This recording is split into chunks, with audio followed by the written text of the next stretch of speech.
Hello दोस्तों, अब हम बनाएंगे गेहूं से पापड़। पापड़ बना सकते भी हैं इससे, और इससे लच्छा पापड़ भी बना सकते हैं, कुड़ौड़ी भी बोल सकते हैं, बरी भी बन सकता है इससे। तो एक बार मैंने इसे वॉश कर लिया है और फिर इसमें हम फ्रेश पानी डाल देंगे और इसे हम आज पूरा दिन और रात भिगाएंगे, कल पूरा भिगाएंगे और परसों शाम को फिर इसे हम पीसेंगे जब तक ये फूल जाएगा अच्छे से। और एक चीज़ बिल्कुल अच्छे से ध्यान रखिएगा, इसका पानी जो है सुबह शाम चेंज करते रहना है, नहीं तो इसमें बहुत बेकार तरीके का स्मेल आ जाएगा। तो इस तरह से इसे हम फूलने देते हैं, उसके बाद हम इसको आगे प्रोसेस करते हैं।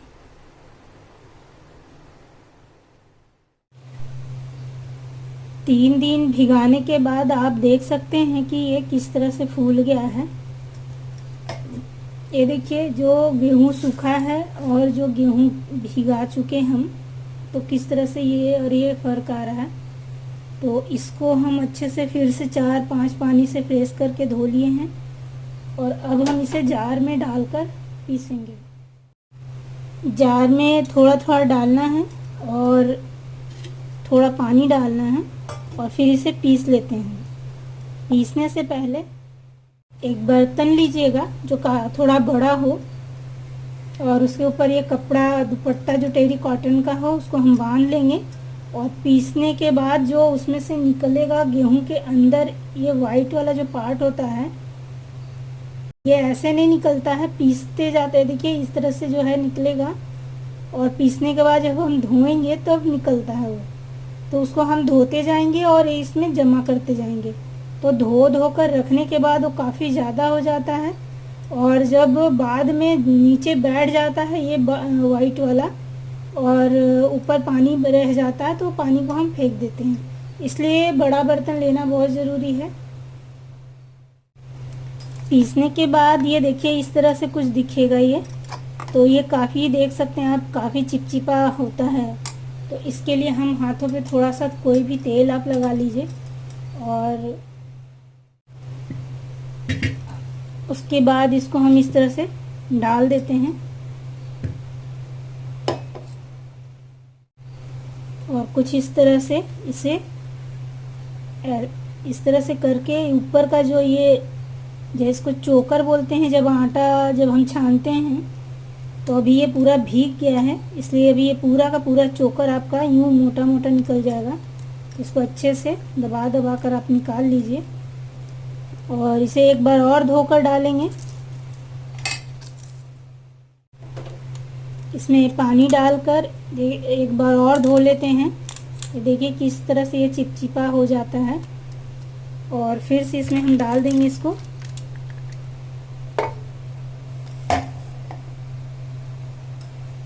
और ये कुछ इस तरह से आपको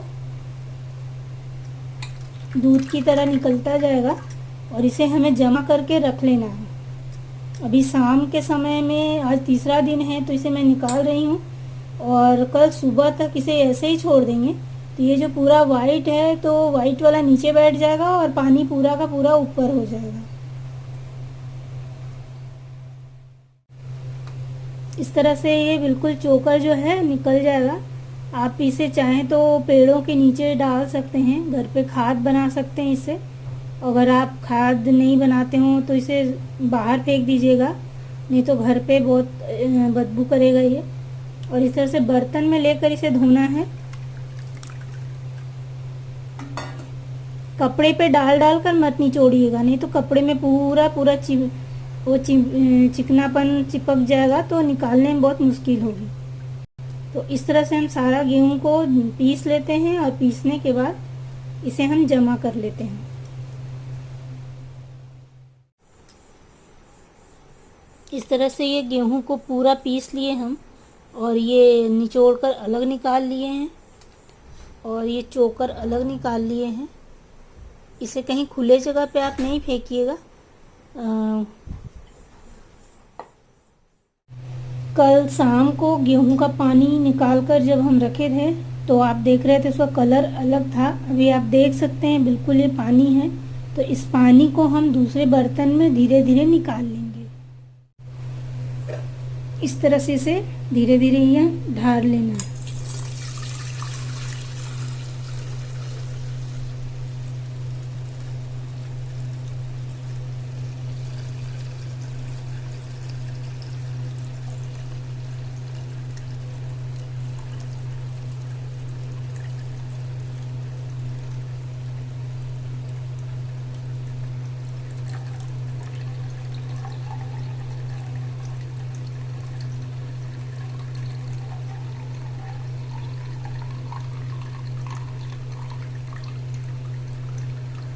अभी आप देख रहे हैं कि वो वाइट वाला जो पार्ट है बिल्कुल नज़दीक आ गया है, तो हम एकदम आराम से धीरे धीरे पानी निकालेंगे।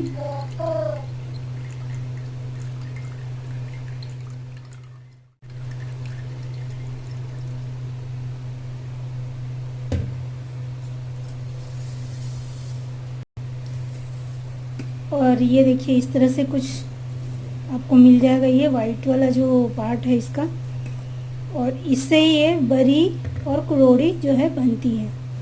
तो इसे हम बनाते हैं अभी। कुछ इस तरह से ये आपको मिल जाएगा। तो 1 किलो गेहूं के लिए मुझे इस तरह से एक ये और एक और बड़ा बर्तन लगा इसका दूध निकालने के लिए। तो आपको बर्तन जितना भी लगे, पर एक बार मिक्सी में घुमाना है और फिर से उसको धो करके कपड़े पे छानना है। कपड़े को अगर निचोड़ के छानेंगे तो कपड़े में बहुत ज़्यादा चिपचिपा लग जाएगा, थोड़ा बहुत लग ही जाता है तो वो निकल जाता है। तो इसको हम थोड़ा और पतला कर लेते हैं। इसे कुछ इस तरह से पतला रखना है, तो देखिए आप। और दूसरे बर्तन में जो था उसको मिलाकर हम पतला किए हैं। ज़रूरत पड़े तो हल्का सा पानी दीजिएगा। तो इस तरह से पतला रखना है इसको। और अभी इसी बर्तन से हम तीन कटोरी पानी डालेंगे।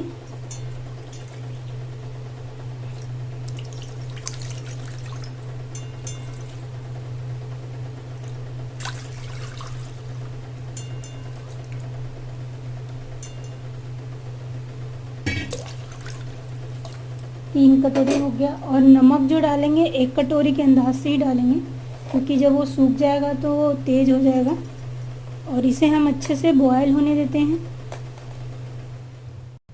जब पानी थोड़ा बॉयल होने लगे तो इसे धीरे धीरे इसमें डालते जाना है और चलाते जाना है। कोशिश कीजिएगा जो चलाने वाला हो वो थोड़ा अपना मजबूत हो।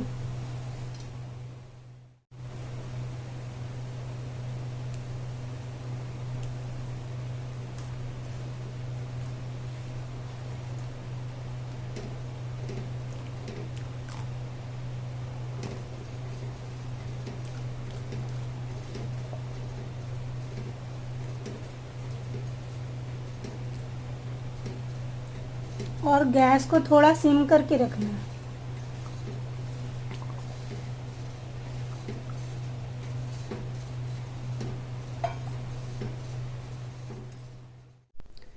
पापड़ बनाने के लिए 1 चम्मच ऐसा लीजिएगा आप, जो बराबर बराबर हम एक बार में डाल सकें। और इस तरह से चम्मच भर कर यहाँ डालेंगे। इसे गरम गरम ही डालना रहता है तो जम जाएगा ये। और कपड़े पे ही डालेंगे और बाद में बहुत आसानी से हम निकाल देंगे इसे। बताएंगे आपको हम किस तरह से निकालना है। तो ये इस तरह से फैला देना है। फिर बस 1 चम्मच लेना है और यहाँ डाल देना है। डालने के बाद इसे इस तरीके से पापड़ बनाने के लिए फैला देना है। थोड़ा सा इसका आकार प्रकार टेढ़ा हो जाएगा, लेकिन तलने के बाद सही आता है।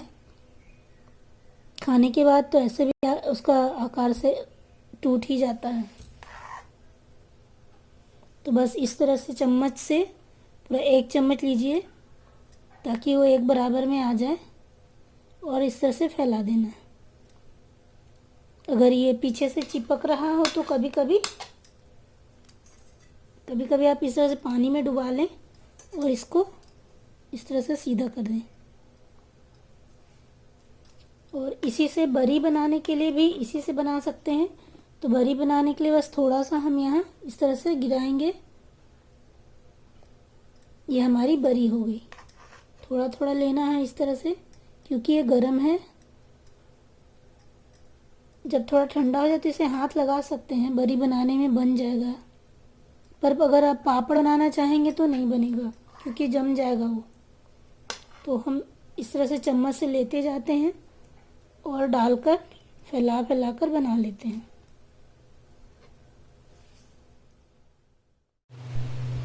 अभी मैंने पापड़ और बरी बनाया है। तो आप देख सकते हैं कि दूसरा कटोरी लिए हैं, इससे हम कुड़ोड़ी बोल सकते हैं या लच्छा पापड़ बोल सकते हैं, वो बनाएंगे। तो ये थोड़ा क्या है, उससे ज़्यादा पतला है, तो इसके लिए पानी कम लगेगा। आपको इसी का अंदाज़ समझना बहुत ज़रूरी है, क्योंकि जब वो उसे निकालते हैं हम लोग, तो घोलने के बाद वो धीरे धीरे नीचे का मोटा पार्ट रहता है और ऊपर का थोड़ा पतला रहता है। पतले वाले को मैं पहले छान ली थी, निकाल ली थी, तो इससे कुड़ौड़ी बनाएंगे। तो ये देखिए, ये पतला ज़्यादा है, इसलिए इसको पानी कम लगेगा। तो इसको इसके 1 कटोरी के हिसाब से नमक लेंगे और पानी 1 कटोरी से थोड़ा सा ज़्यादा लेंगे। अभी पानी में उबाल आने लगा, तो इसे थोड़ा सा मीडियम पे हम गैस को रखेंगे और इस तरह से धीरे धीरे डालते जाएंगे और इसको मिलाते जाएंगे।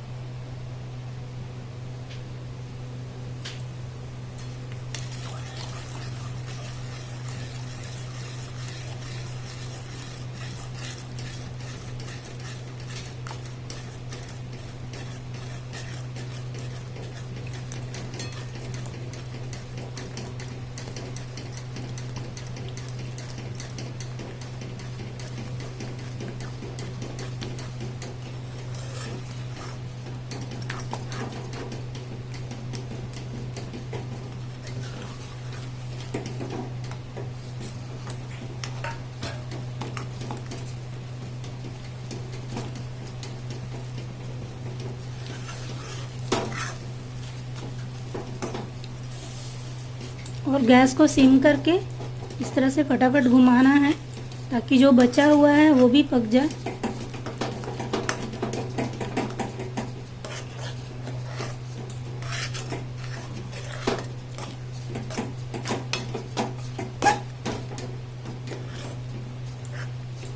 तो इस तरह से पक गया है। अब इससे हम बनाते हैं। कुड़ोड़ी बनाने के लिए, या फिर आप लच्छा पापड़ बोल सकते हैं, ये वाली जाली इस्तेमाल करेंगे। तो इसको इसमें डालकर, इसे भी थोड़ा गर्म ही बनाना रहता है, ठंडा बनाने से उतना बढ़िया से नहीं निकलता है ये। ठंडा बनाने के लिए आपको थोड़ा और पतला बनाना होगा। तो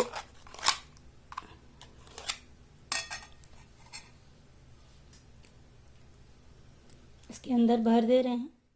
इस तरह से 1 या 2 बार घुमाइएगा।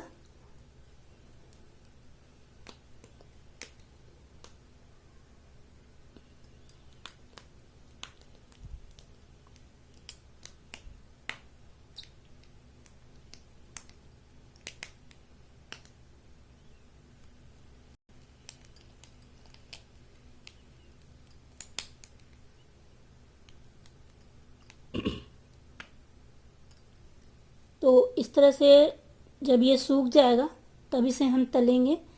और इसके बाद थोड़ा सा हम इससे बनाएंगे, हम जिससे चकली बनाते हैं, तो इससे भी बहुत अच्छा बनता है। तो इस शेप में बनाते हैं और चकली के जैसा बनाएंगे। इसे हम इसमें डाल देते हैं और भर लेते हैं। इस तरह से इसे थोड़ा थोड़ा, इसे भी 2 या 3 बार घुमाएंगे।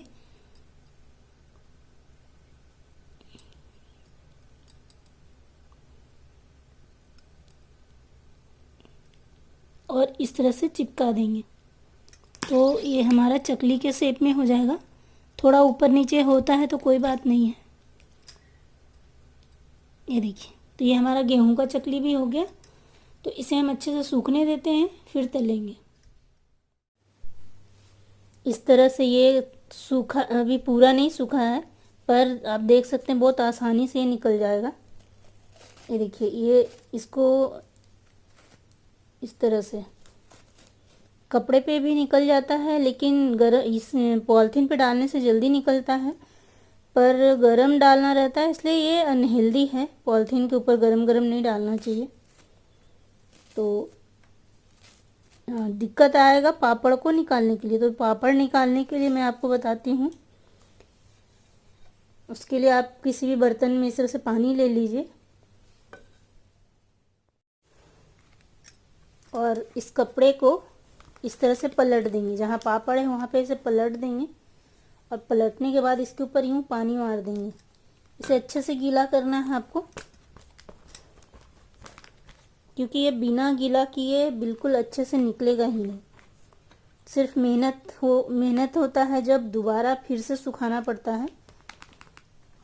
इस तरह से जब ये गीला हो जाएगा तो आप देख सकते हैं कितना आराम से निकल जाएगा अभी, क्योंकि बरी और ये पापड़ ज़्यादा गीला कर कर बनाते हैं तो इस वजह से ये चिपक जाता है। देखिए निकल गया ये। इस तरह से आप गीला करेंगे तो ये अच्छे से निकल जाता है। और ये देखिए, जहाँ हम गीला नहीं किए हैं तो आप कितना भी कोशिश करेंगे तो ये नहीं निकलेगा। तो इस तरह से हमें गीला कर देना है और निकाल लेना है। और निकालने के बाद आप किसी दूसरे प्लेट में या पेपर पे या पॉलिथीन पे रखकर सुखा लीजिए।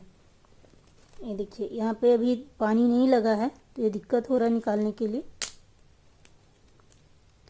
तो हम इसको इधर से पानी लगा के, मतलब जितना दूर पे आपका पापड़ है पूरे पे एक बार पानी मार लीजिए। पापड़ और बरी ये दोनों जो है बिना गीला किए नहीं निकलेगा। जब गीला हो गया तो देखिए कितना आराम से निकल रहा है।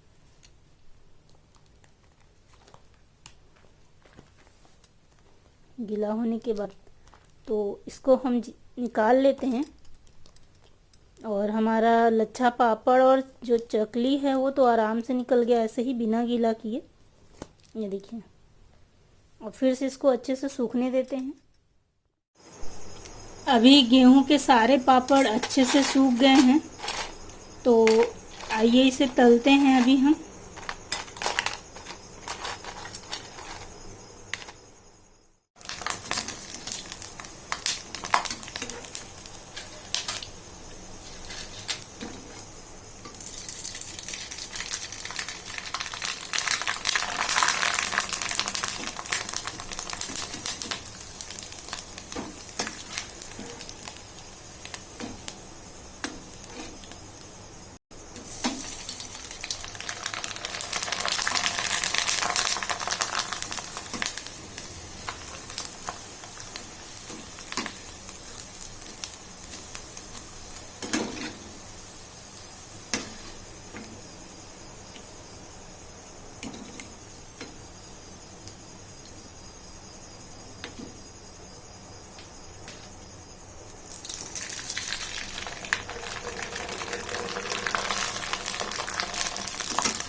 इस तरह से गेहूं का पूरा 4 आइटम तैयार हो गया।